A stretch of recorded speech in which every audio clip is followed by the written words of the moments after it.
No picking your nose. What's up, guys? Welcome to another home theater hangout with me, Zack, and Chris Deering. What's up, fellas? What's up, Shane? Really appreciate you having us on today. How you been? Good, good, good, good, good. So today we're gonna talk about video processing with the Lumagen and why you might want to get yourself a Lumagen. For me personally, I've been rocking the Lumagen for about a month now, and I don't know if it's what it does to the picture personally, but I feel like after I put it in, the picture just looks a little bit cleaner looking. Is that right, Chris? Would you say it's cleaner looking? Not that the JVC is a bad looking projector, but I just feel like So, something's a little crisper or something. before we get into that, Shane, if you don't mind, I'd like to introduce Chris Deering. If you guys aren't familiar with Dream Media, I'm the owner of Dream Media. We're a national online store, and we have a lot of industry leading brands to choose from. And we have preferred installers in 28 different states, as well as we work with industry veterans such as Chris Deering. Chris Deering is, in my opinion, one of the best calibrators in the country, and he runs Deep Dive AV. We are partnered with Chris Deering for all of our Lumagen setups, all of our calibrations of high-end projection and video systems. So we wanted to bring in Chris Deering today to introduce the product. We've had some live streams with Chris years ago discussing Lumagen and how it can help with your linear stretch, all of the various tone mapping. We're going to dive into all of the details.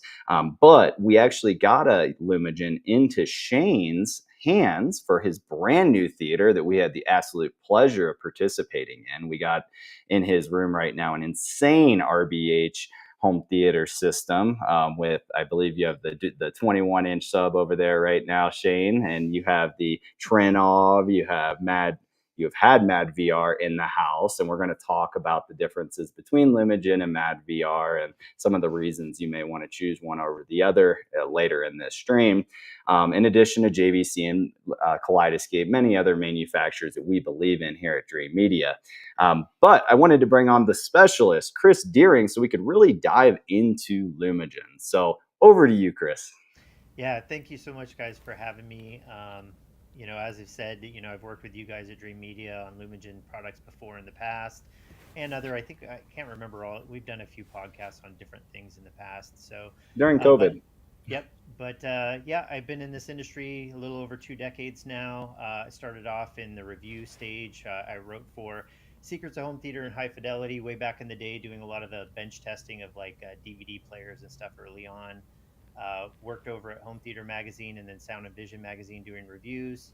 And about 5 or 6 years ago, I decided to go independent and start offering calibration and consulting services for both consumers and professional companies alike.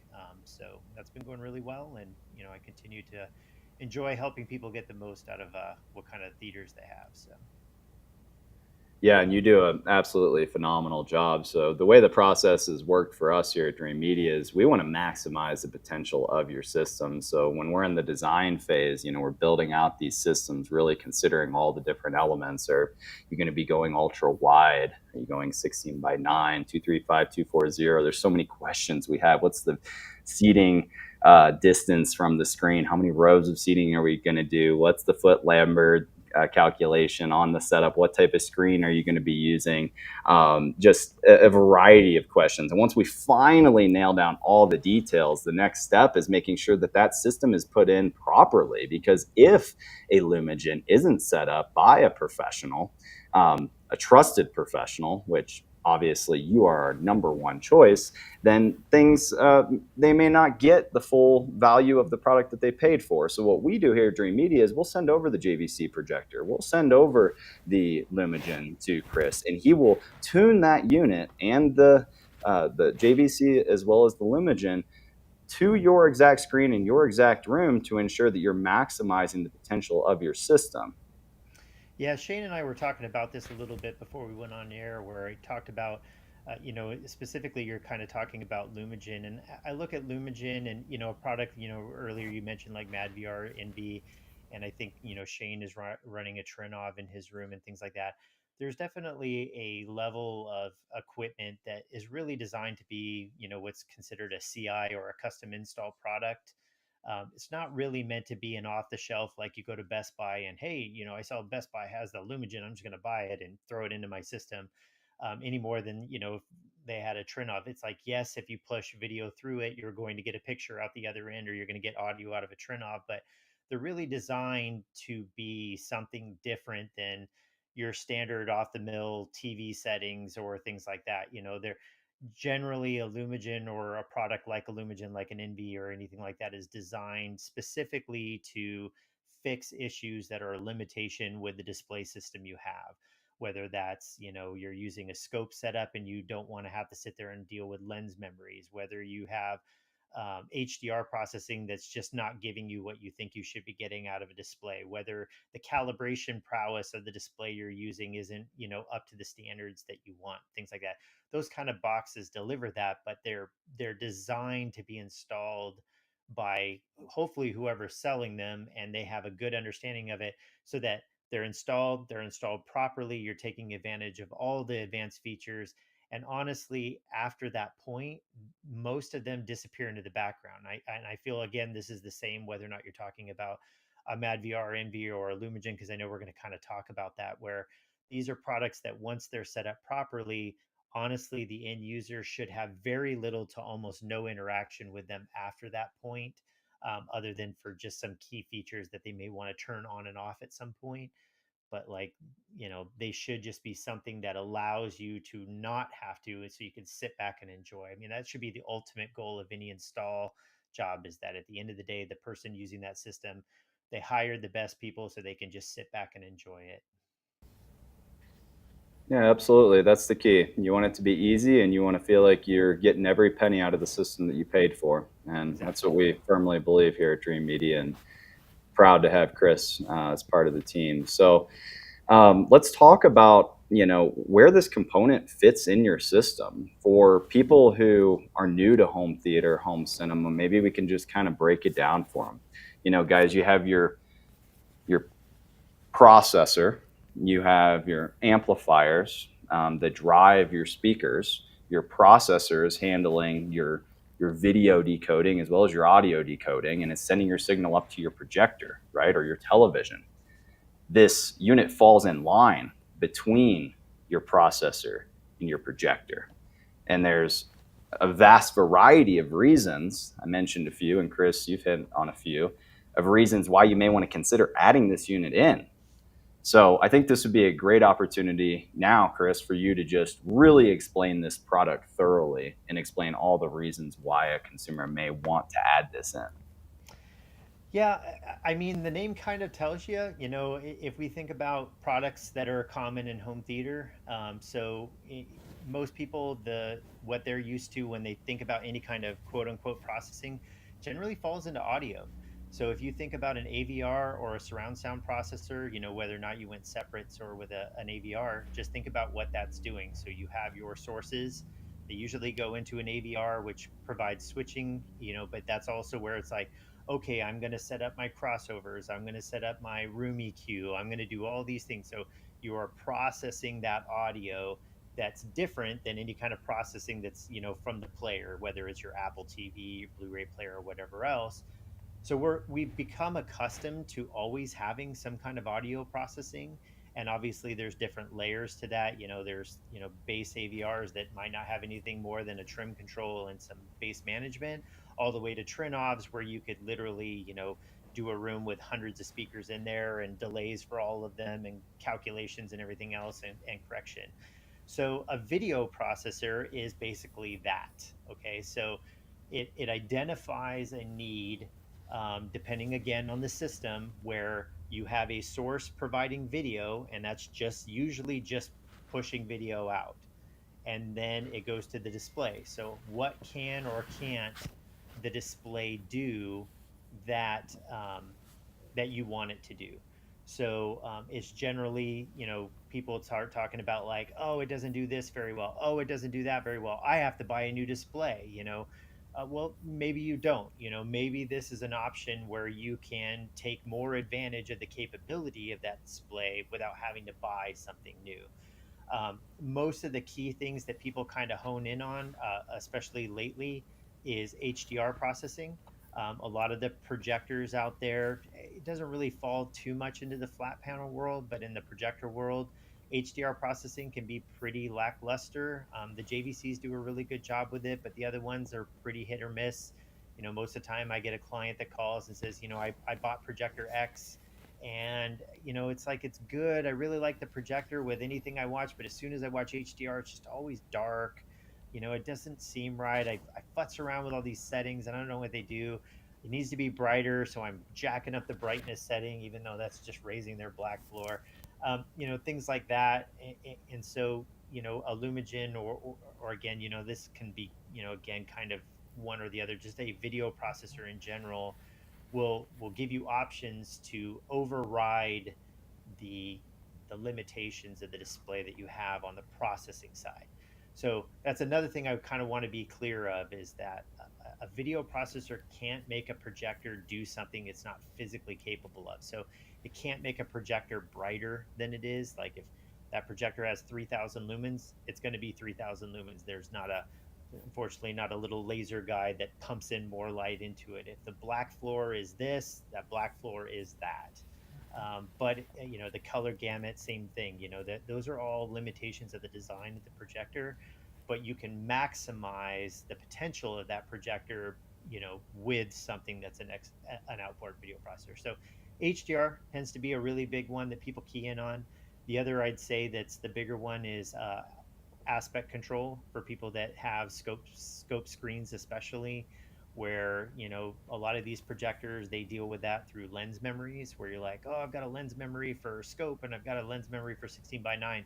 They used to not be that big of a deal. You hit the lens button, takes 3, 5, 10 seconds or whatever, and then now you're good.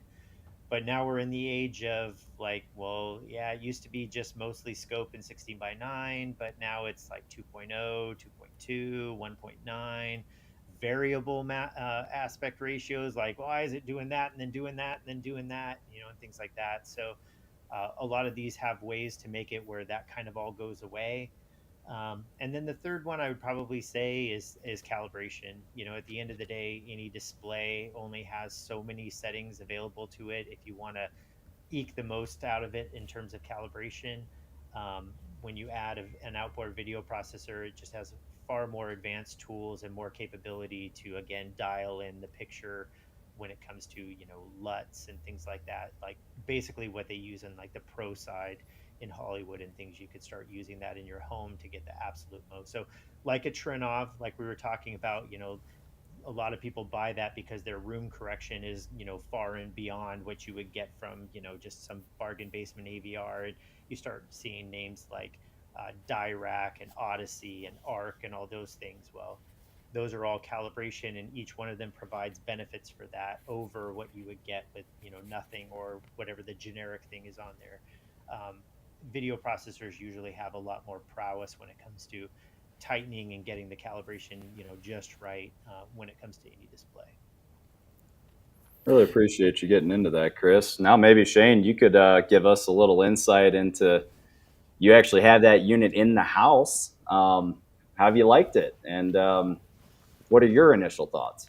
Yeah, so far great. Obviously, you guys know that I'm not a professional calibrator, so I'm just going from what I guess Jim had set it up from the factory defaults for me. And, I tweaked it a little bit. And, right off the bat, I thought the image was cleaner looking. I don't know if that's what it's supposed to do, Kris. If you could explain why it would do that, why it would be better than the JVC's Well, frame by frame tone mapping. so yeah, I was going to say it would probably depend. I wouldn't imagine that your SDR image would look cleaner versus one or the other, again, depending on what the settings that were used both in the JVC and in the Lumagen. From an HDR perspective, it would probably just depend on the content. Again, I mentioned JVC tends to be the market leader when it comes to HDR processing for a projector. They do a pretty good job, especially with, like, I would say, like the common run of the mill content. But you're going to get where they have more range. The Lumagen, and again, by effect, MadVR, they both are they're better at analyzing the frame. They tend to use more dynamic range for it, so there's less chance of any kind of compression. where, if you go into the JVC's tone mapping modes, they have like auto wide, auto normal. So you're still setting up. It is adaptive, but you're setting a constraint right off the bat on how the adaptive works, where I want it more compressed or less compressed. Most people tend to go to the more compressed one. So then you'll find that it's like they're limiting their window right off the bat on how much range they're applying to that display, where outboard video processors don't really do that. So they don't have the thing where it's like, yeah, it looks good most of the time, but I keep noticing all these other things. It should look well, way more consistent more often, because they're not limiting right off the bat like the range that they want to work in, and they really are adaptive across the entire range of content. So yeah, there's less chance of you seeing like the constraints of that tone map, and it would be even more enforced if you were dealing with a display that didn't even have as good as processing as like a JVC does. Yeah, so a lot of people, think about the Lumigens and how they're very hard to navigate, and so I've brought the stream into the theater here so I can bring up the menu. Hmm. So I don't know if we want to just walk through the menu and how you can navigate it. Obviously, I've had the Mad VR in here as well, and this is pretty spelled out pretty easily to navigate through. This is it takes a little bit to get through, but once you get it, you can pretty much speed through it. I mean, it took me maybe like a half hour or so to really kind of Yeah, grasp the like any concept. product, especially as you get more and more advanced, and there's more capability for customization. You're going to have a menu that's going to, again, depending on how much time you want to look into like the guide or the owner's manual. The thing that I always say about this, and I kind of talked to you about this before the video, is that again, I go back to what I told Zack earlier. These kind of products, whether it's a Lumagen or a MadVR, are really a CI product. And in 99.9% of cases, if this is set up properly, during the install or before it's installed, my goal is to make it where my clients never go into this menu. I don't even see a reason for them ever to go into the menu. If you were buying like a used one on the open market or something, obviously that would be something where you'd have to start looking at the guides because you don't have a dealer to install them. But in the case of like Dream Media selling one of these menus are basically null and void because you'll never go into them. But just going into them, by the thing, it's a tabular based system, so you can see at the top we're on input one. Those can be labeled so that it could say like, this is your Blu-ray player or whatever and stuff like that. But it always shows you to the right what's in the menu that you have highlighted. So the input menu off to the right has stuff for setting up the input, any kind of configuration changes you want for that. And then options, which is usually where you'll find like aspect ratio or things like that. And then you can see there's a place to label that input, and then you can copy. And that's a feature that's used pretty often in setup, is that you can just set up one input, and if all the sources could basically use the same changes or whatever, you could just copy all those changes over to that, and then you're done. So you don't have to do it for every single input if you're using the Lumagen as a switcher.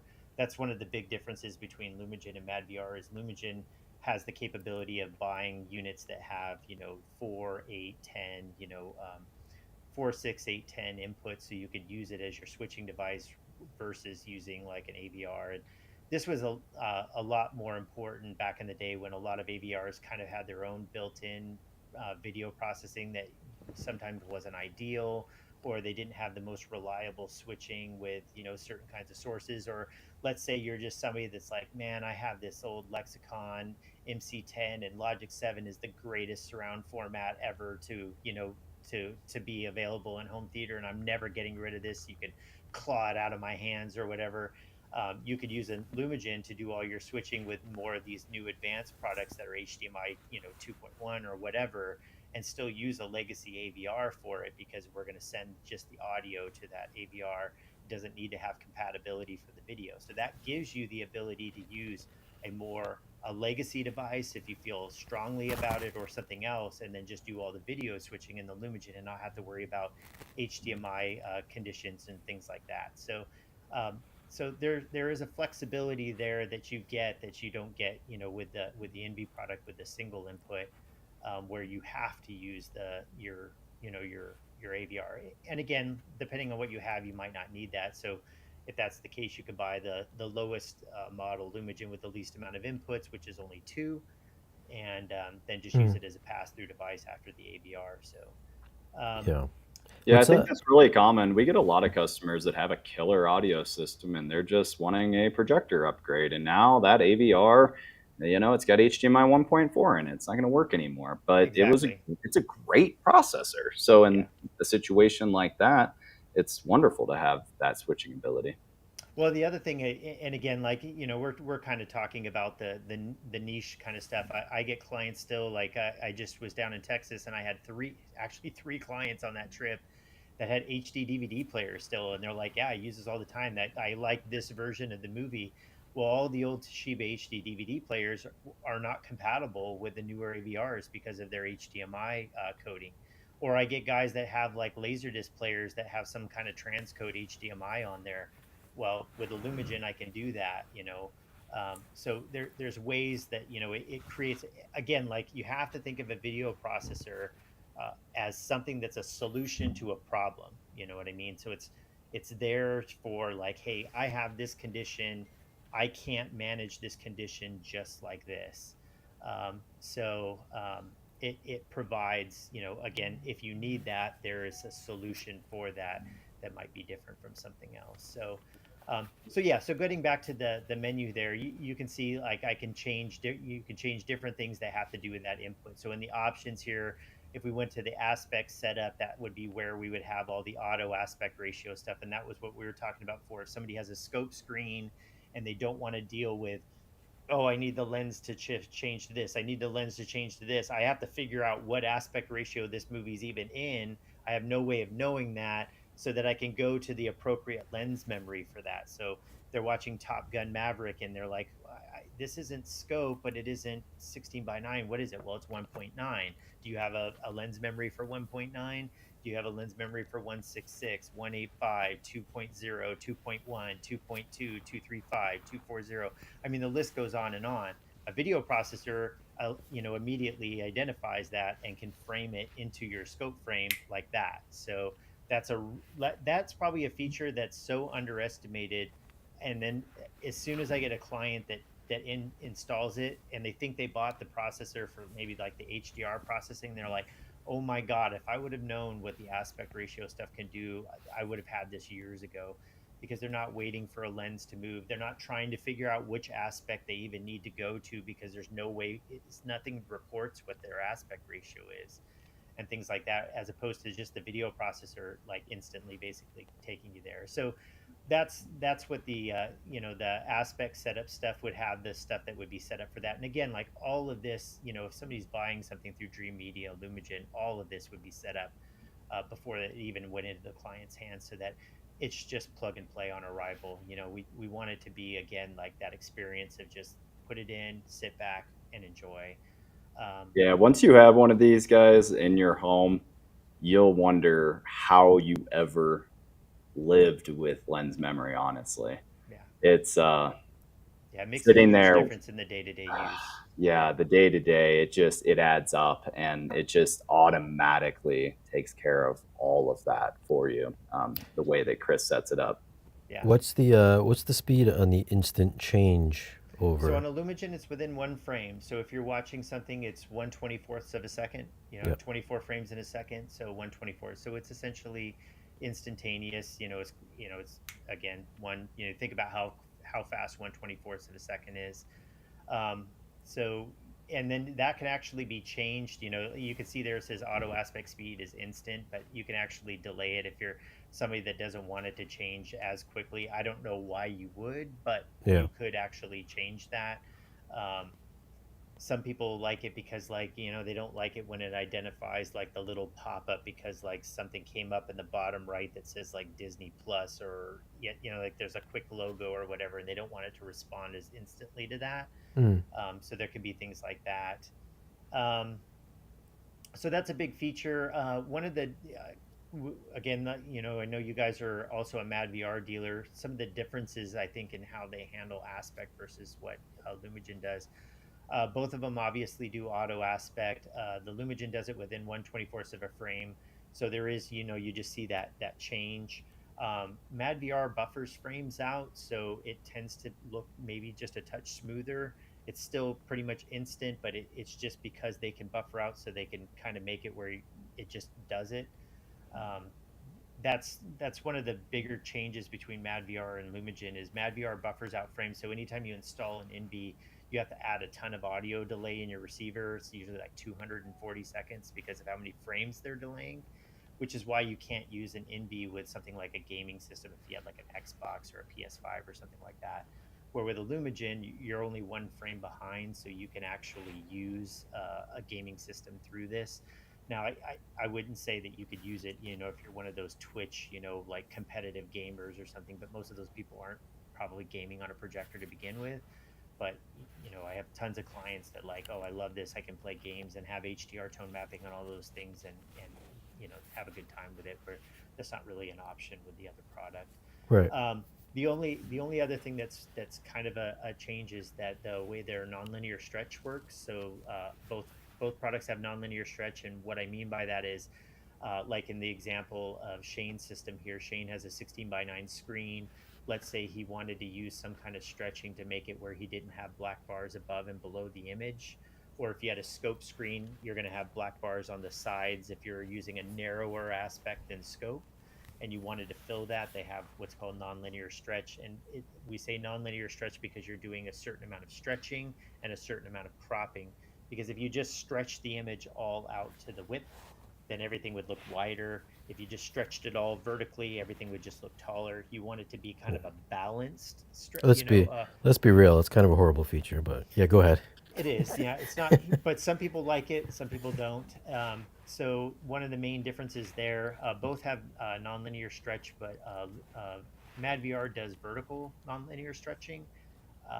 Lumagen doesn't do that. They've never liked the way it looked. It's not like they couldn't do it, but they just don't think it looks good, and it never does. It kind of gives a barrel effect on the screen because you're stretching at the height, so you're going to see as something moves vertically, it's going to be wide then narrow, so it looks like it's kind of rolling on a barrel. Lumagen usually uses a zoom mode for that instead. So they would just zoom the image and crop a little bit off the top and stuff like that, as opposed to using a vertical nonlinear stretch. So that would really only apply for people that have a 16:9 screen. Yeah. Usually don't do any kind of vertical NLS with the scope screen. So if you exited this menu, I think this is Interstellar. So is it in a scene that's scope? No, this is full screen. Oh, it is a full screen sequence. I Yeah. didn't remember if this is one of the IMAX sequences or not. I was going to say I could show you how it would just zoom it. So, but we can do that later on. Yeah. So, but outside of that, yeah, the aspect ratio stuff is like I said, 1/24th of a second. So it's essentially instant. Yeah.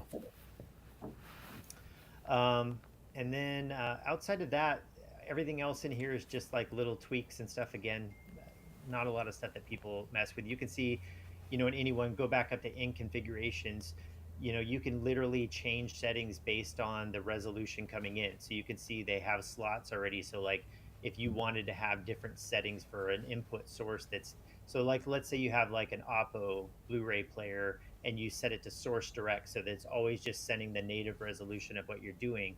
You could literally have different enhancement settings based on the input resolution. So again, like most of the time, people aren't going to sit there and futz with like that kind of stuff, but you can. So that's why the menus look kind of dense, is because there's just so much capability in terms of customization.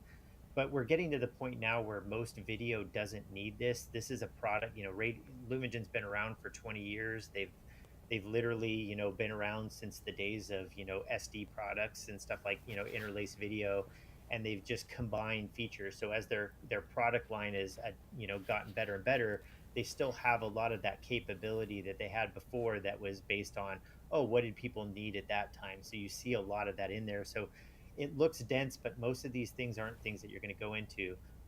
This one shows you some stuff here. So the Lumagen products actually have the Darby video processing built into them, That only applies to HD or below video. Yep. But that was a popular device for a long time that people buy that little inline adapter. I think some of the Oppo players actually had it built in as well. Right. So they actually have licensed that where you can use the Darby local contrast adjustment stuff to kind of sharpen up images that are HD or less in quality and stuff like that. And then they have their own sharpness stuff and things like that. So again, you get into that, where what do you want to do with the video that you came in, and but a lot of these capabilities are just stuff that's there that's rarely used. So Yeah. I put this on my 3D and I was like, wow, that makes it look really good. The yeah, the yeah, Darby feature. Yeah. yeah. Sorry. I did. I think I set it at like 5 or 10 or something like that. Just a little bit, just to give a little kick. I Yep. think And it works again, really it well has for all that. the same amount of range of adjustment that you had in the standalone Darby product. So, Yeah. you could sit there and tweak it to your heart's delight. And you could have, again, different settings for Darby on input one than you have on input two. So, if you're like, hey, I really like it on this other player, this is where I play all my 3D stuff from. I have that locked in on that one, but I don't really use it with this other player or whatever. You can do that. Again, the input side of that menu system is basically just a way to tweak what you want to do to the incoming video, and stuff like that. You can adjust the black level. Like, let's say you have a player that actually isn't outputting black at the legal level, I could go in there and adjust it. Let's say it's not putting out white at the right level, I can adjust it. All those things like that. So you can see there's tons of different things that you can do there to basically compensate for if that input source had problems. Most of the time now with digital sources, that's just not a problem, but Yeah. it's there if you needed it. So that's why it's like, again, yes, the menus can be dense, but in a lot of times you're not really messing with this. And again, if it's professionally set up, you would never even go into these menus. Is this an area where you personally would adjust, or why would No, you because adjust it here I rather wouldn't than? adjust anything in there unless, again, they had a source. Like, again, this is in that terms, black, white, color space, color decoder. That's something where you're compensating for a deficiency on the input side from a specific device, and Mm, that's pretty rare nowadays. You don't really see a lot of products because we're in the digital age now where almost everything is outputting video levels properly. It's very rare that I have like a case where like they have a source. If they did, it would probably be something with like, hey, I'm having a problem with my cable box. It would be like a direct TV or a Comcast box or something like that. They tend to be kind of loosey goosey with their video settings. But nowadays, when you're talking about like Blu-ray players, streaming devices like an Apple TV or a Roku or something, most of those are pretty good to go. So you wouldn't have to. But again, I gotcha. like having the ability to do that if I needed it. Yeah. Okay. So What else we got So here? again, you could do that on each and every input. Yeah. Most of the time, you just need to set up one, and then you just copy it to all the others. And then, if there's like a specific tweak that you need. So a really good example of that would be right there. Go click to the right uh, to go into that, and then click OK again. And now you're in the HDMI setup. So this is dealing directly with the HDMI signal. So one of the real common problems I see out there is cable boxes that are 4K, whether it's DirecTV or Comcast. And Hmm. again, these are things that like a lot of people might not even know about, but they've noticed that their video is weird. So a lot of those boxes, for some reason, they output their video flagged as 2020 color, even though what you're watching is not in 2020, but it's flagging it, which then makes the display go into wide color gamut, even though what they're watching isn't in wide gamut. So they'll start noticing that, like, hey, whenever I watch anything on my Comcast box or my DirecTV 4K box, everybody's faces look too red or something like that. And that's because the projector is being told that that video is in a different color space than it really is. So on this, I can fix that. I can go down to type. So go down to so I'm telling it what kind of type it is. And you can see 2020 flag use. So I can click over to there. And so it's just saying that, yeah, if you see 2020, do 2020. But if I click to the right, I could say, hey, I only want to do 2020 if it's an HDR signal, which would be the only time you would see 2020 color with a cable box. So by switching that, it fixes that problem.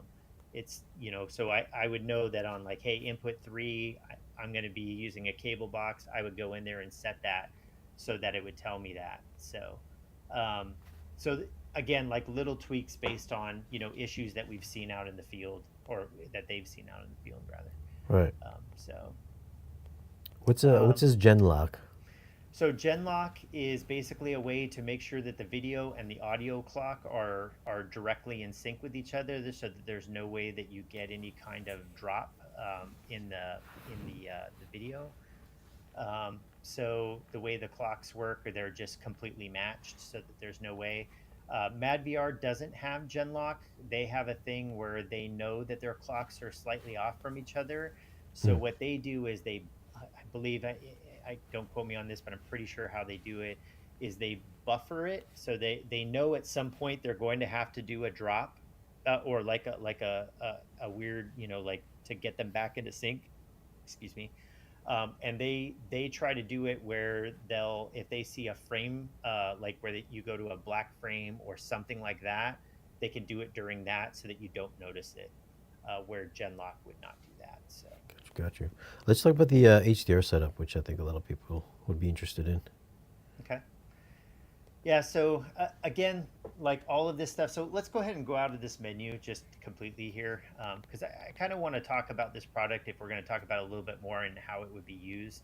So one of the things that I really like about the Lumagen product in general, and this is actually something, having done some MadVR NV setups and stuff, which, their menu system is pretty easy to navigate and everything, but there is still also a lot of settings in theirs as well, depending on what you want to have done. It just really kind of depends on what you're trying to do. Um, but what I really like about the Lumagen is that, again, once I set one of these up, nobody ever really needs to go into the menu, because at that point on the remote, there's direct access to pretty much any feature that you would ever need with a single button. And I think that's kind of where the places that it shines, is that if it's set up properly, you don't need to go into the menus, because there's a quick button, for a direct quick button for anything that you probably would want to tweak with.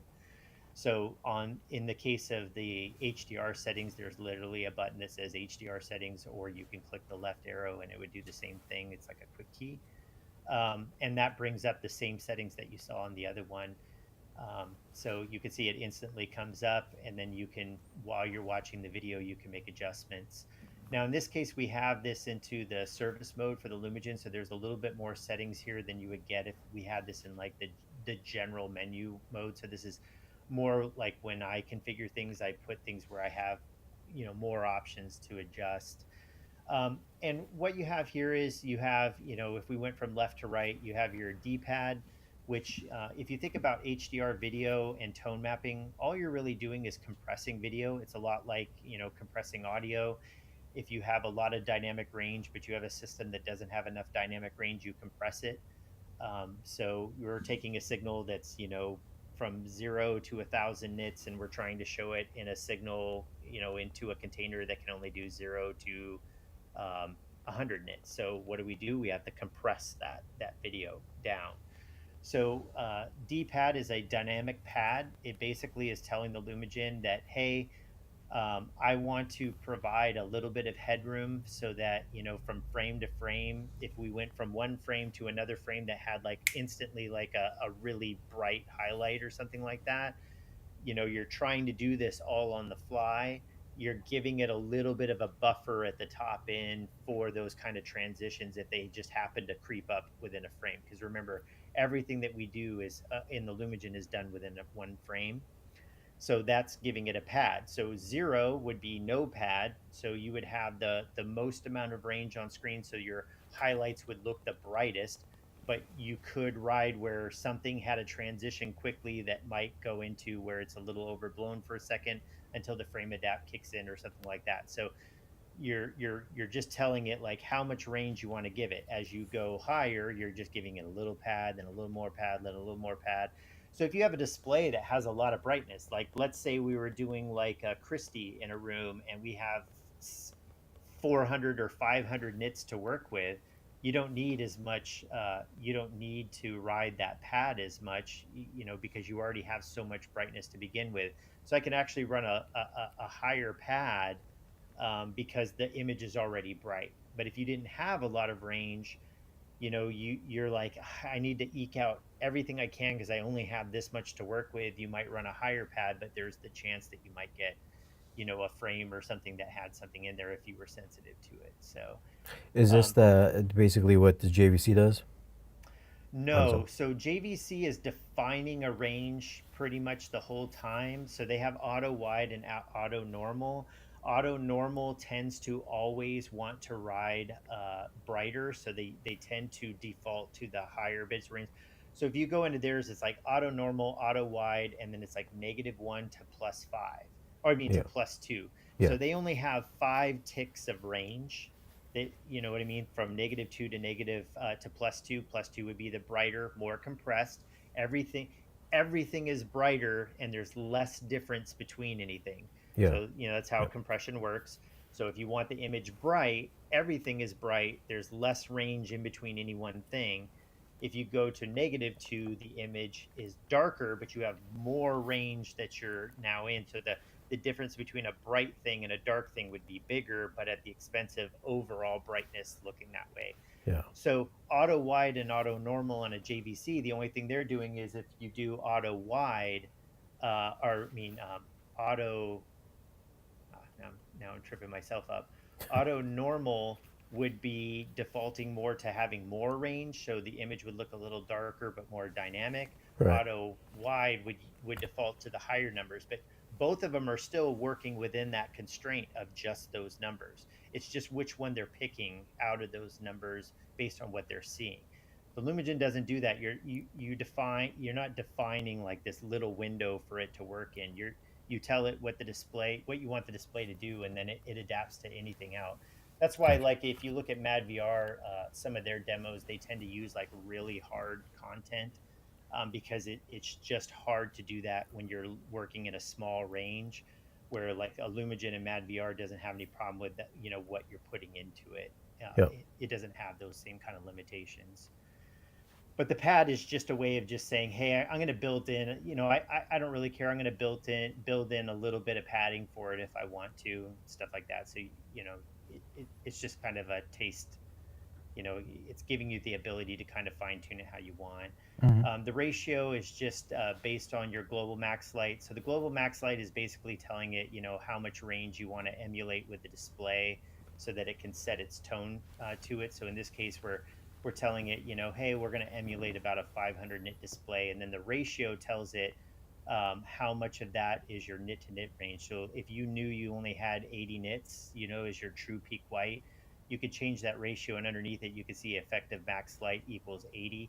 So you're telling it that's my kind of nit to nit range that I could use, where you can just show everything as it's supposed to be nit for nit in that range. And then, but we can emulate all the way up to 500 with our tone curve. And then shape and transition normally wouldn't be in this menu. Again, that's an advanced function, and that's just changing how the roll off happens in the tone map. If anybody's ever looked at stuff like that, it's just how it shapes that curve. And most of the time, the default is fine and stuff like that. But again, if somebody knows what they're doing, they can experiment with that. The other nice thing about the Lumagen is that you can change, if let's say I set this all up for you, Shane, beforehand, and I'm like, hey, I think this is the way it needs to be set up. You can actually go in there at any time and change any setting that you wanted, in any menu that you wanted to. And what you'll notice is when you go into the main menu at the bottom, it would say settings have changed since last save. Yeah. It's telling you that something that you did is changed something from the last time it was saved, and say I was the last one I was saved. And you were like, hey, Kris, I messed around with this and it says the settings have changed and I don't know what I did, but I don't really like it. I like what you had. All you'd have to do is turn the Lumagen off and turn it back on, and you'd be right back to where I had set it up. It only keeps the changes if you say, like, you physically go in and push the save button, Yeah. then it will save through a power change, through a power cycle. So Yeah. that gives you like a way you can experiment to your heart's delight and not have to worry about, oh, I think I screwed something up, unless you physically go out of your way to save everything at the end before you turn it off. Yeah, I made that mistake when I spent like an hour doing my 3D settings and my 4K settings, and I Yeah. turned it off. And I came back and I was like, wait a minute, where is everything? Yeah. You Yeah. just have to remember that you have to save it if you want to do it. Yeah. And then gamma and black is exactly that. You can change basically the gamma. So if you like an image that comes out of black a little bit, a little bit slower, you can adjust the gamma to make the image a little more contrastier, or you can make it come out of black a little bit faster. So again, you're just kind of tuning the way that the image looks. And then, like I said, the global max light is just what we're trying to emulate. So again, when it comes to like a Dream Media customer that buys any of this stuff, all of this is Yeah. already optimized before they ever get it. But if they Is wanted to, this they can experiment with these settings. is this more like a subjective to taste type of thing right here? Are we talking about? all all tone mapping is subjective to Okay. taste. There is no standard for HDR tone mapping with projectors. Yeah. So, whether or not you have a Lumagen, a JVC, a MadVR, or, any device that does tone mapping with HDR, it is to taste. The goal from Lumagen from the beginning was to basically emulate the image that you would get from a trim pass. A trim pass is, if a movie is created in HDR, that company, would usually take that HDR grade and do a trim pass down to 100 nits for SDR output or whatever. That's how professional video is done most of the time. They do basically what are called trim passes for all the different deliverables. The goal at Lumagen from the beginning was to basically do an on the fly trim pass where you're getting what they would do if they knew what your display output was. So if you have 100 nits, it would be what the image would look like to 100 nits. And Hmm. and they've even worked with people that work in post production that have compared those tools to what they're using to see, like, hey, are we hitting the mark that we want to hit in terms of trying to deliver what you guys would have delivered professionally if we could actually have a grade for this. So Right. Okay. I got you. Yeah, it's kind of what I figured. I was like, you know what? Because I know you were like 500 is the your a kind of a good range, and I was like, I kind of like 1500. I know that might not be right, but it looked better to me, like, yeah, personally. Yeah. so at the end of the day, obviously people, have, different tastes. And the other thing is you have to be careful with that, because a lot of times when people start messing around with this, they're just watching one thing and they're like, "Hey, I really like the way this looks of this one thing," but then they start watching Yeah. content over the week and they're like, "Oh man, I thought I really liked that, but that doesn't really work very well with this and this and this." Where I set it up is obviously I've literally set up hundreds of these, and spent a lot of time out there in the field. I've done hundreds and hundreds of calibrations out in the field, so I kind of have a good sense of like where most of the time people's light output is in different setups and scenarios. So I've kind of found where that works out, and even the defaults for the Lumagen are based on probably what I would call like the average setup is, where, again, even if you just bought one and plugged it in, you probably would be like, oh wow, this actually looks pretty good even out of the box. But obviously, like anything else, you can have some tuning done to it. Isn't there? There's. Can't you put presets for, say I'm watching a darker movie, watching a brighter movie, and you have You your could have different specific memories for curve? different things. So Yeah. I could set up, memory A on the Lumagen is like when I'm watching stuff and I'm in Zach's room there, lots of windows, and I have, a screen behind me where I'm dealing with ambient light or whatever. And Yeah. then memory B is for at night when it looks like your room where I can't even see anything around you, and stuff. And you want a different setting. So you could have like the night day kind of thing like that, or just, hey, this is when I like watching stuff super bright or whatever. You can, yeah, you can have up to four different memories on everything. So Yeah, because I remember, because when I was watching like something like this, I had it at like 1500, where I wasn't clipping anything, any highlight detail. But then I was watching like a darker movie. I was like, oh, I should probably now make it's a dark. different Yep. preset for this one. Yeah. Because So you yeah, can have a different. with it 1500, you were telling the Lumagen that, hey, I want to emulate all the way out to 1500, which is really bright. Yeah. So you were affording it a lot of dynamic range, which, like I said, that means you don't really have that. Your image is going to keep getting darker and darker and darker because you're giving it more range to emulate. Yeah. So then when you watch something that was really dark, you've already pushed all that area down. You understand what I mean? Like it's Yeah. smaller than it really is. That's why I say, like, you have, usually the balance, would be in here. So Okay. So that's all the settings for HDR, right? yeah, so if you hit Okay. exit, so again, like, we don't even have to go into any menu. So now Yep. just hit the right arrow button.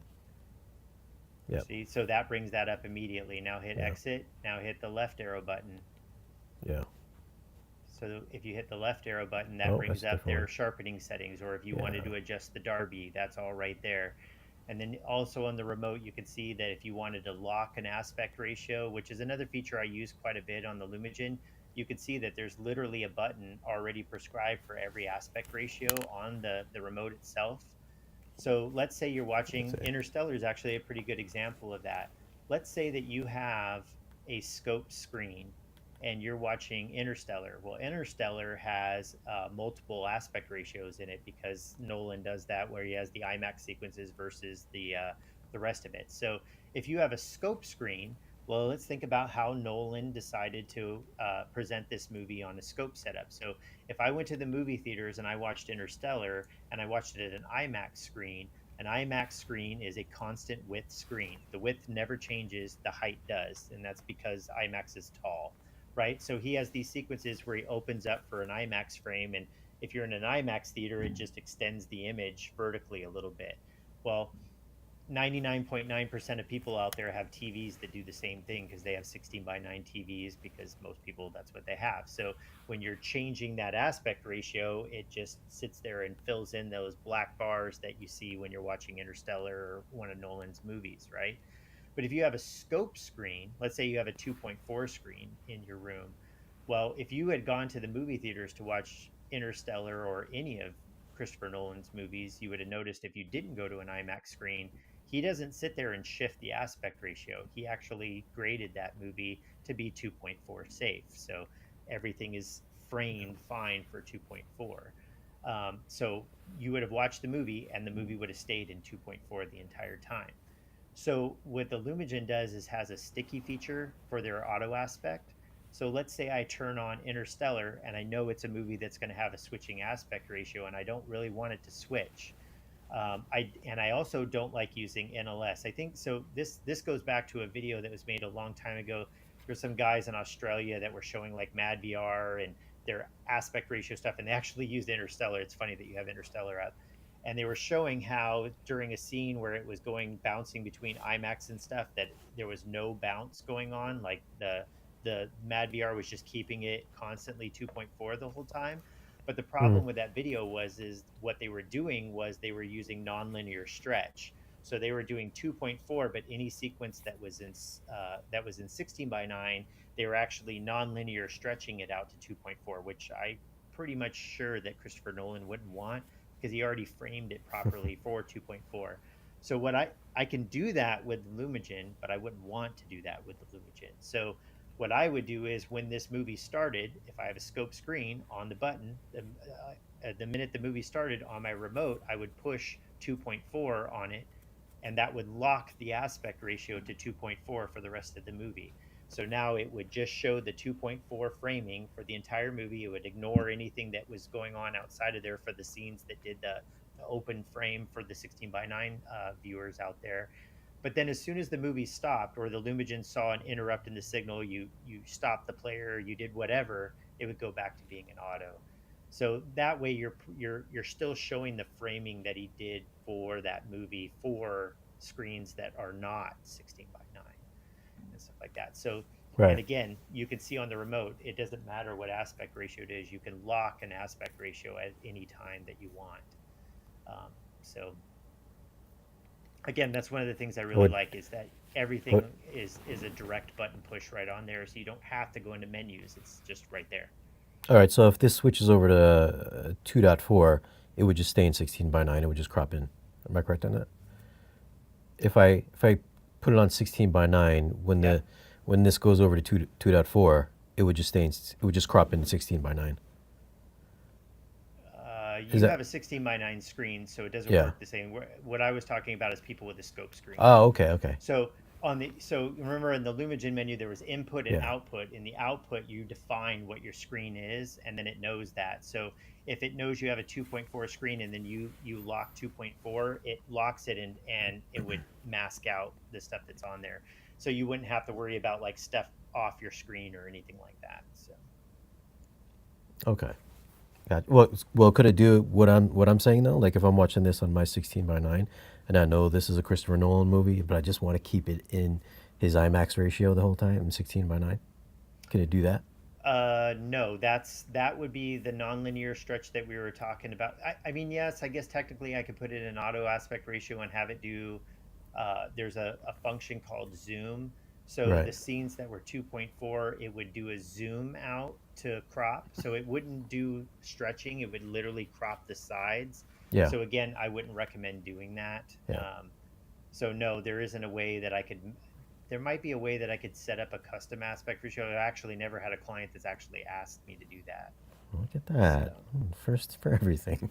yeah, I could figure out a way to do it. It's not something that's ever really been asked with 16 by 9. What else? I think that's it. That's kind of the Yeah, big so one. you can see there's an input and output global, other is just setting up settings inside the Lumagen itself. How does the remote control? I can do stuff with that. I can do Yeah. how the click over to the right. Um, go ahead and click over, go to the menu, and then click go over one, and then just click up so that it wraps back to the menu options.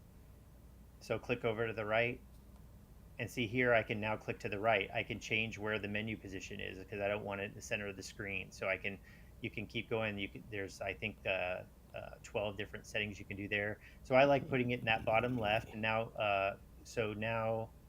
instead of pushing to the right, push down, and then go to menu size, and you can do the same thing. If you push to the right, you can experiment with, for depending on how big you want the Yeah. menu, depending on your eyesight or whatever. And then the menu palette just changes the colors, that are involved with it. And then if you go to input menu and change that to on, and now hit OK, and then just exit out of the menu.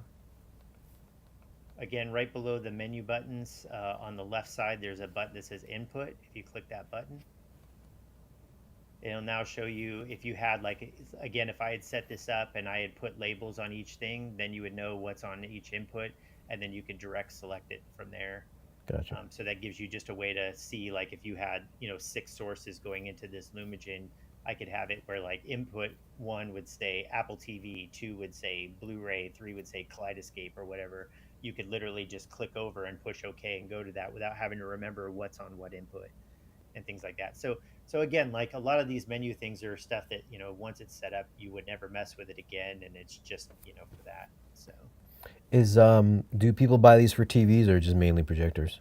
I have had some clients that buy them for TVs, because they like, again, some of the features that it adds.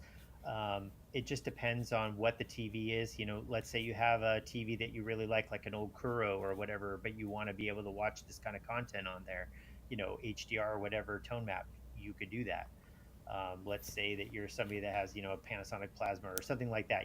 There's people that have TVs that they still love, and they don't have the capability to do that. Like I just did one in New York where a guy had an old Sim 2 projector that, he's had for forever. He thinks it's the greatest thing ever, and he's like, no, but I really want to be able to watch, 4K video on it and stuff like that. So I can do that with a Lumagen. I can make that work.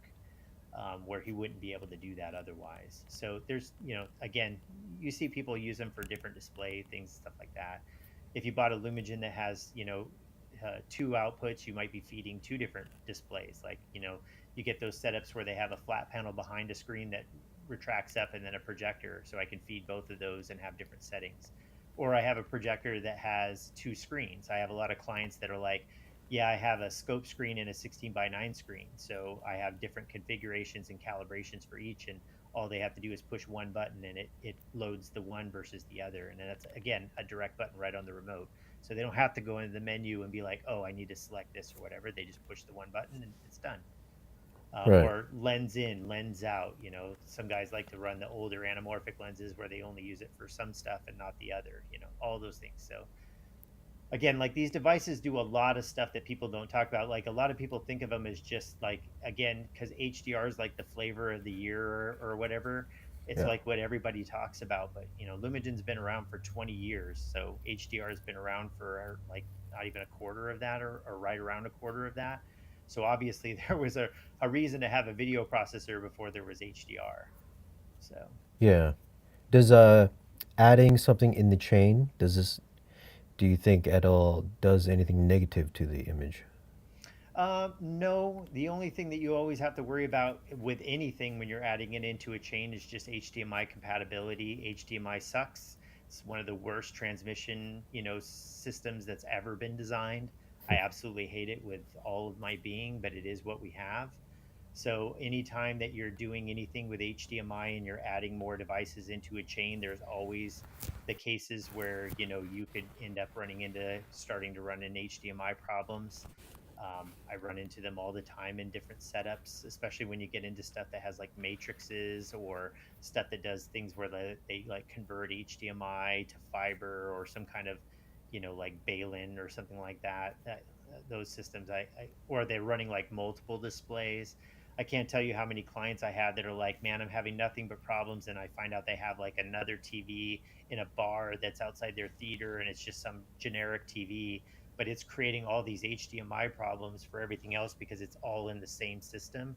Because HDMI is not like an audio cable where it just sends something down it. HDMI is a two-way communication system. So Mm. everything is talking to everything all the time. And if something decides that it's not talking correctly or not talking at all, then everything else has to go like, hey, what's that guy doing? He might be recording what we're doing. We have to stop what we're doing. So there's just HDMI is just a system that is just plagued with issues because they tried to make it a one cable to rule all, and it's the one cable that sucks the most. So Is there any issues feeding Dolby Vision into it? Lumagen does not do anything with Dolby Vision or HDR10 Plus. So if you have any sources that are a Dolby Vision compatible source, so Apple TV, display, or whatever, all of them will have an underlying HDR10 signal, and it would just read that.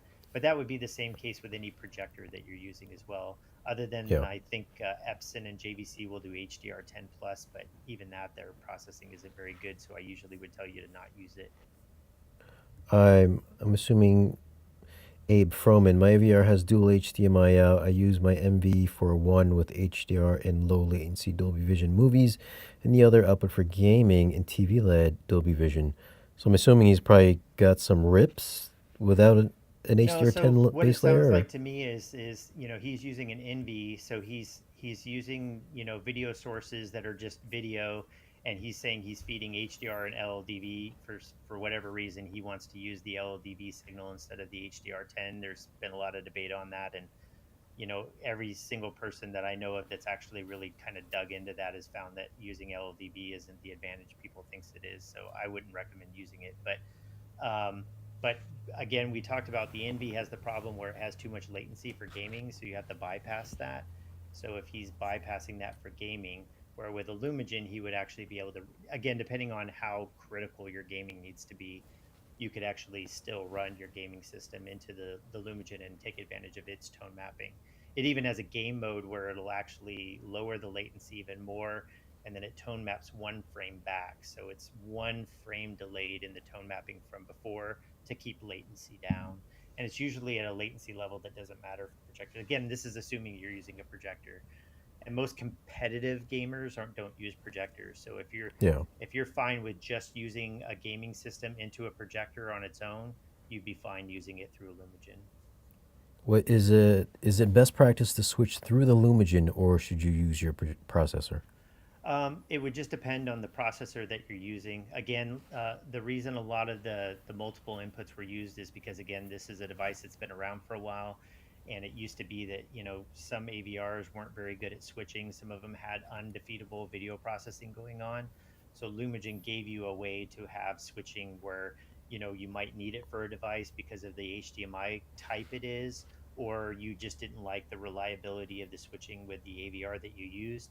If you have a more modern one that switches really well, you could just get a Lumagen that has the least amount of inputs. Again, all the Lumagens have the exact same processing inside. It's just a matter of how many inputs and outputs it has. So there's no, as long as you're using one that doesn't have any problem switching, you could use it, then the Lumagen, then the display, Gotcha, like you gotcha. would with like an MV. Right. And you can Uh, save money because again, the price differences and stuff especially in the 4 series Lumagen is just how many inputs and outputs you're using. I don't know if there was a version. I didn't see it on the website, but is there a version that does 8K? No, there's no 8K versions of Lumen. They're all 2.0 HDMI cards, no 2.1 at the moment. Will there be one? I couldn't speak to that. That'd be something for Lumagen. I don't know Gotcha, what their gotcha. future plans are with that. I imagine they're looking into it like anybody else is, but at the moment there is none. Right. Okay. Well, all right. Coming up in an hour here. I think we covered a lot on Lumagen for sure. I mean, I learned definitely a few things that you showed me. Now that I know how to tweak it a little bit more. Um, so not as confusing as initially I had thought when I was watching some YouTube videos. So I mean, something you gotta. I know you're like don't play with it, guys. You're gonna get it set up from me, but I think there's enthusiasts out there that are gonna Yeah. be like, I want to mess with this stuff, and I will say that it's not as hard as it would seem. And again, I could sales pitch all day. I'm not really a good sales guy. I never really have been. But obviously, Zach. like I said, anything that's bought through Dream Media would be set up through me. But I also offer custom setups for people that, like, let's say they bought a Lumagen on the used market and they're like, I tried my best. I don't think I did it right. I do offer services if people want to reach out where I will set it up. And I also give them how to set up their projector and everything else so that they all work in unison, so you don't have to sit there and spend all your time looking for videos on how to do it. Yeah. So a Uh, couple things I think I'd love to cover. I know we're over on time, but I would love to just review the models from Lumagen and the price point that they're at, because me and Chris had talked about how we present this and why we want to present Lumagen as an option when you had initially reached out, Shane. And yep.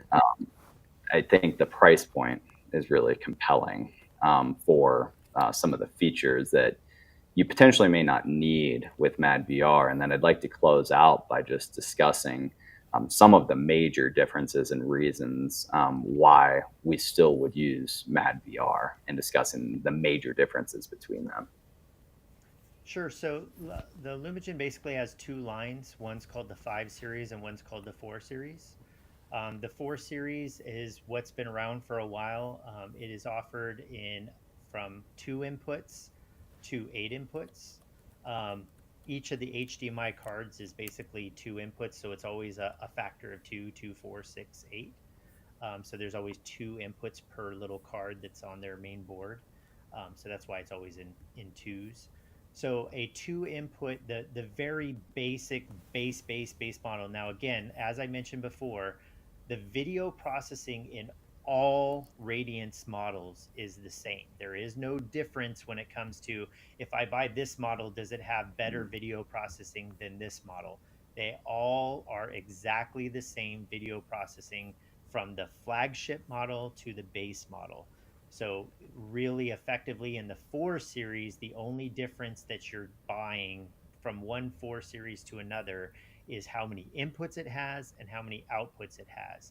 So you can have up to, again, 2, 4, 6, or 8 inputs, and you can have either 2 outputs or 4 outputs. The 2 outputs, one is a video output and the other is an audio only output.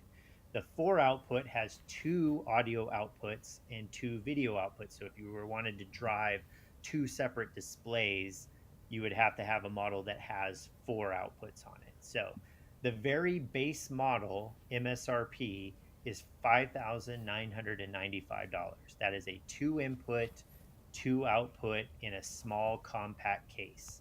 In the normal one U full width, like normal cabinet that they all look like, the base model there, again, 2 inputs, 2 outputs, is $6,745. So you're looking at somewhere, MSRP of basically starting at $6,000 for this product, and that's $6,000 buys you all the advanced processing that even the top of the line model has. Again, the processing does not change between the models. The highest one in the 4 series is the 8 input, and then with the other outputs, and now you're talking about right around $8,000. Then there's the 5 series. Now the 5 series was designed, I think it's been about 4 years ago, and basically Jim started looking at, like, what could he do on the hardware side to improve the product. So he went with some different HDMI chips, and the big thing with the 5 series is you would want to use it as the switching device, But what they've done is they're looking at the audio clocking, and they've lowered the jitter to like half or less of what the 4 series is. So it's basically an audio recovery. I think the Oppo 205 did something like this as well, where you're trying to get the jitter down as low as humanly possible on the audio output so that the audio processor has the cleanest signal it possibly can have.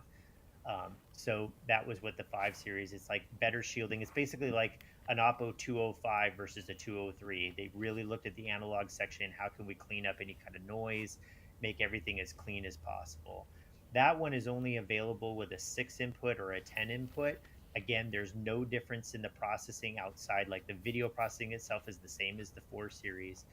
That model starts off at 8,500, and for the 10 input is 9,500. So the most expensive Lumagen you can buy is the 10 input 5 series at $9,500. The cheapest one, MSRP wise, is $6,000. So even the most expensive radiance that you can buy is cheaper than the base model of the NV. So really, we've had a lot of customers that we really wanted to pitch an MV on, and it was just slightly out of their budget, and Mm-hmm. we hadn't discussed Lumagen in years. If you guys remember, if you've been following the Dream Media YouTube channel, we were really selling a ton of Lumagen and pushing it hard during COVID. And then when Mad VR came out, we were so impressed, and there are a lot of advantages and reasons you may want to go with the Mad VR, but it's not for everybody's budget. So I think if you're looking for very specific features, the Lumagen could fit the bill. So next, I'd love to discuss some of the major differences and reasons why you may want to go with the NV. So usually when I have a client ask me, like what are the main differentials, and Shane obviously has an NV there, so he could probably talk to this as well. I kind of come back to in terms of like you know key features that would be something like that's different than like okay the interface or whatever, because again, like at the end of the day, these setup, nobody's really dealing with an interface and stuff. There are differences in how those are done. Like I like the remote system better on the Lumagen than the Mad VR, but some people like the menu system in the NV over the Lumagen or whatever. But when it comes to like actual features that have to do with like the image and how it handles that image, you really get into the differential when you start talking about the NV Extreme, not so much the NV Pro model. And the NV Extreme, I would say that really comes down to two key features, three, I guess. So NLS, vertical NLS, which I talked about earlier, which I'm not really a fan of, and so if you wanted that feature, which I don't know why anybody would, you could get that with that. The two key features, though, are one of them is they have their version of frame interpolation. So people that like using frame interpolation, sometimes called like the soap opera effect or whatever you want to call it, when you're creating fake frames, MadVR offers that in the extreme version, where they have their version of that. I've heard mixed reviews. Some people like it, some people don't like it. Some people just say that, the one in their display works good enough for them versus theirs. So ultimately, that's going to be up to whatever the end user is and their subjective experience with that. But that is a feature that Lumagen does not do. They do not do frame interpolation. The second one is again on the extreme, and that's image warping. So if somebody has a system with an anamorphic lens and they have pincushion or barrel distortion because of their throw ratio or how well the lens was set up, where you start seeing a curvature in the image at the Yeah, edges. that geometry correction Yeah, is huge. geometry correction is a thing on that. So generally geometry correction is usually for people that they're probably at the shorter end of the throw, or the lens wasn't quite set up as well as it should be, but it is a problem, and it's something that people complain about. um, for a lot of people, I talk about the fact that now Panamorph is probably the most popular lens out there for most people for anamorphic lenses. Their new alpha lens was kind of designed specifically to not have any barrel distortion. It's a mixture of vertical compression and horizontal expansion. So, again, setup and stuff like that really kind of come into play, but they offer geometry correction where they're doing scaling to try to kind of like, twist that out. Lumagen does not offer any kind of image warping or anything like that for that. So those are the two, or I'd say three main things that the NV, in terms of like something that you're going to get on screen that are not going to be there with the Lumagen. The How about our Lumagen, subtitle management, Chris? so We the had a Lumagen, comment. yeah, the Lumagen does do subtitles. What happens is if you're watching something and you know that there's subtitles that split the frame at any time, if you push this is assuming you have a scope setup because this is really only an issue for people with scope setups. If you push the down arrow literally on the remote, remember I said everything on the Lumagen is usually just a single button press. If you push the down arrow on the remote on the Lumagen with a scope setup, it actually it moves the image slightly up so that you have the black bars without cutting up. So it's just doing a small squeeze and makes it so that you can see the subtitles, split the frame. If you need it a little bit more, because let's say they're one of the rare ones where all the subs are out of the frame, if you pushed down one more time, it would give you a little bit more room. So at any time, you can turn it on and turn it off with a single button press. Oh, we lost your So audio, Zach. Sorry. another great thing with the MadVR Envy is they do have the 2.1 8K ports on there. Do you want to I believe maybe that's only com- on the output, correct? Right now, have they started doing that on the input yet? Hmm. Okay, so on the input side, it really wouldn't matter because, as far as I know, the only thing that actually uses 2.1 is gaming systems for 4K 120 gaming. So you can't game on a Mad VR. So does it matter if you have a 2.1 input? So there's that. I guess that's a good point. Yes, it Now is just the output. but on the I have output, a. The only reason why I asked that earlier is because I have this Zidu player that upscales to 8K, and I had to disconnect the Lumagen, go straight to the JVC. yeah. So I was going to say on the Yeah. output side of the Envy, they have the ability to do 2.1, so you could scale to 8K. So then it would just be a matter of whether or not their scaling to 8K was visibly better than the scale from 4K to 8K that JVC does if you use their E shift. Um, the Yeah. thing is now you're at a pixel density where I bet you even if you did a side by side of that, like there would be no difference. Um, so, but again, that just comes down to whether or not you'd want to use that feature or not. Um, So how do you feel the 8K, the 4K 8K upscaling and sharpening on the Envy compares to the Lumagen? uh, Lumagen doesn't have 8K scaling. Um, I haven't done direct comparisons where I've done them side by side. I know some people have done some comparisons online where they literally did like frame grabs and stuff like that. And even in there, like the Envy usually would be a little bit better, but it's like you're starting to get into that like really small pixel peeping kind of thing where it's like, oh yeah, yeah, on that. If you look at here on a paused frame, I generally feel that both of these products are at a level that if they're set up properly on a screen, the difference in what you would see video wise is so small that it would take that kind of stuff where you're like, oh wait, pause this frame and go back. Oh, okay, so you see right there's like that thing. But in just normal video, I just again, unless you need one of those features, I Yeah. just think if they're properly set up, the difference for 99% of all people is going to be a wash. You know what I mean? As long as they were set up properly.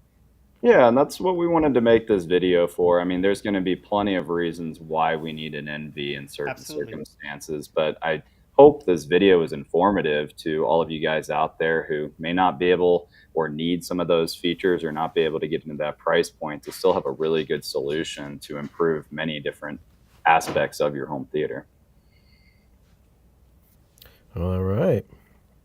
Yeah. I mean, now that I've used both of them, as far as image quality, I think they're kind of look the same to me as far as I could tell. Yeah, I would have Um, loved Shane to have the opportunity to come to your theater and then just have the Lumagen feeding one input on your projector and then Mad VR on the other, and then actually have them both set up properly and everything like that, where you could, literally just like switch your input on your projector and kind of be like, oh, what does this look like? What does that look like? And, or We something need to like make that. that happen.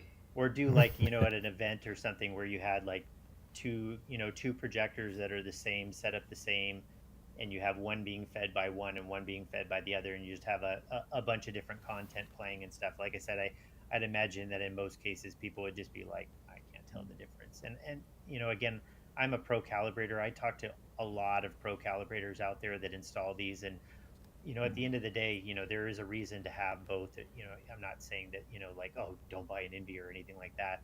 Especially, again, they have some features that Lumagen doesn't have and stuff like that. But I almost all of them are just like, hey, if they need this feature, that's great. But, Yep, at the end of the day, if they're both set up well, the differences between them is pretty fleeting. They're both great products. absolutely. When you're feeding the JVCs 8K, or if you're upscaling from an NV to a JVC, isn't the JVC already upscaling already when it turns on? No, so it's doing again, it would depend on which JVC you're using, but let's say like in the case of yours, you have an NZ8. So if you feed the NZ8 an 8K signal, it's a four-way switcher. It's not Hmm. doing any scaling at all with an 8K input signal. It's literally just mapping it based on where it is in the frame shift. So they're not doing any scaling, they're just mapping it to it. Now it is an overlapped pixel, so it's not going to be, the same as a, pixel for pixel 8K. But again, we're talking about pixel densities now that are so high. Scaling.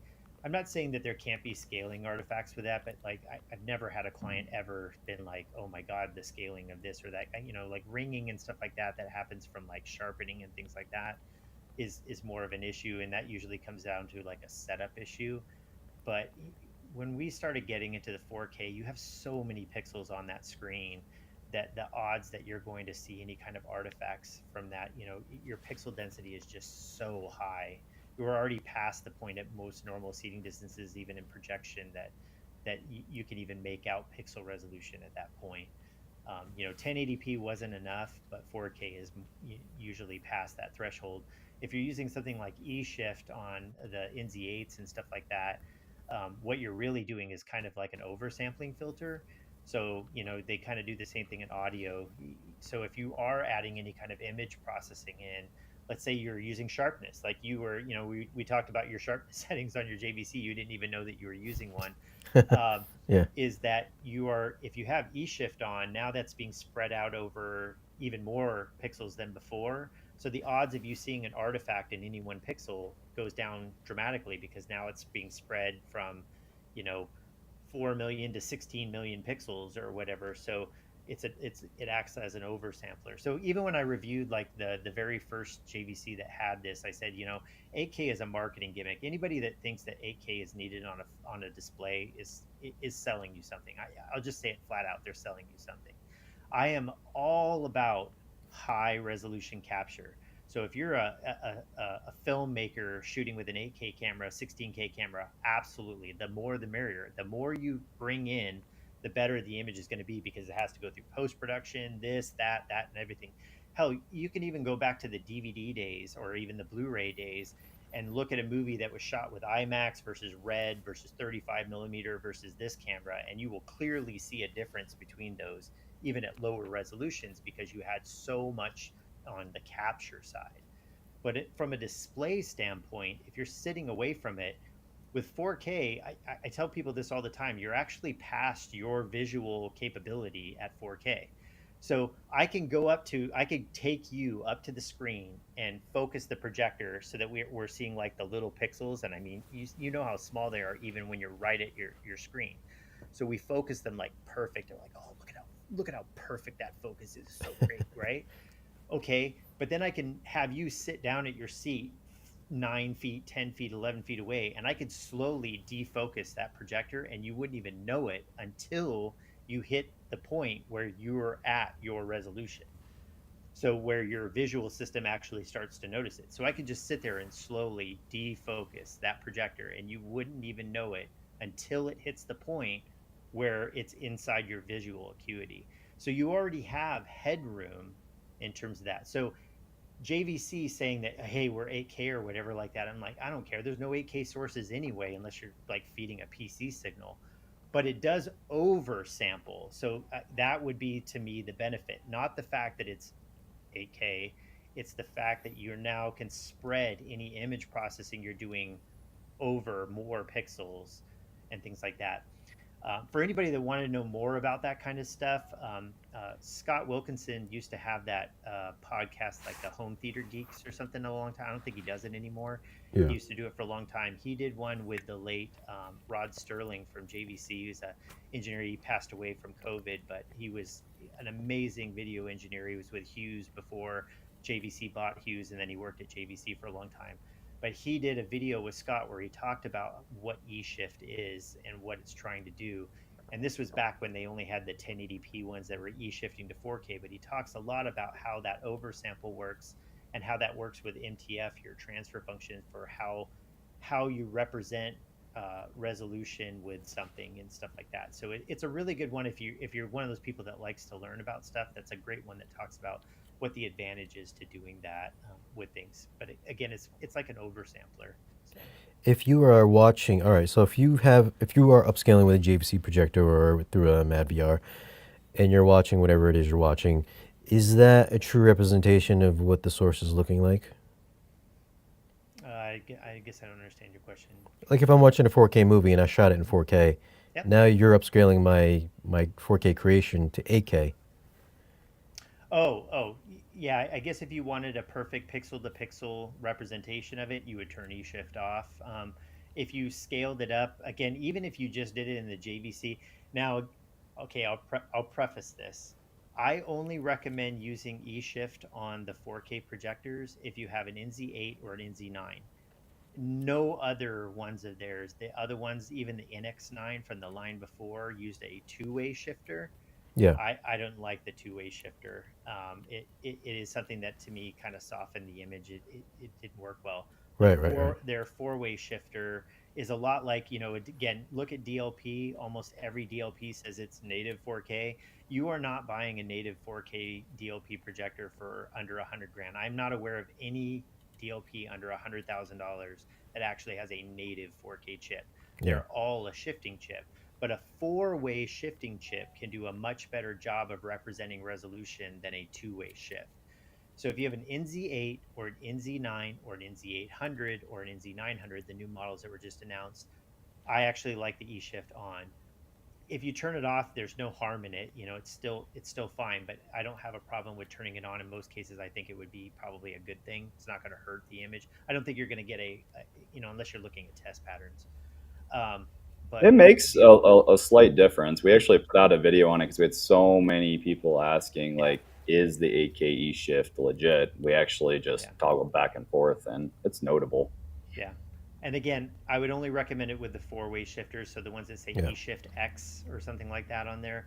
The other ones, I don't really recommend doing it. You're most likely going to soften the image, or you have to worry about that. So, I can hear that. I never use it because I can hear the buzzing. Little and see, that's unit to unit dependent. Yeah. So there are units out there that if you turn on eShift, you'll start to hear it. You'll especially notice if it's 60p versus 24p. There's usually a pitch change. Yeah. And there's some that don't make any noise. I don't know why that is. I don't know if it's just something to do with the way the glass works, or like some kind of diode they have in there. Because I've had some where you could turn it on and off with your ear right at the projector and you can't hear it, and other ones where it's like you can be halfway across the room and you hear it. So. Wow.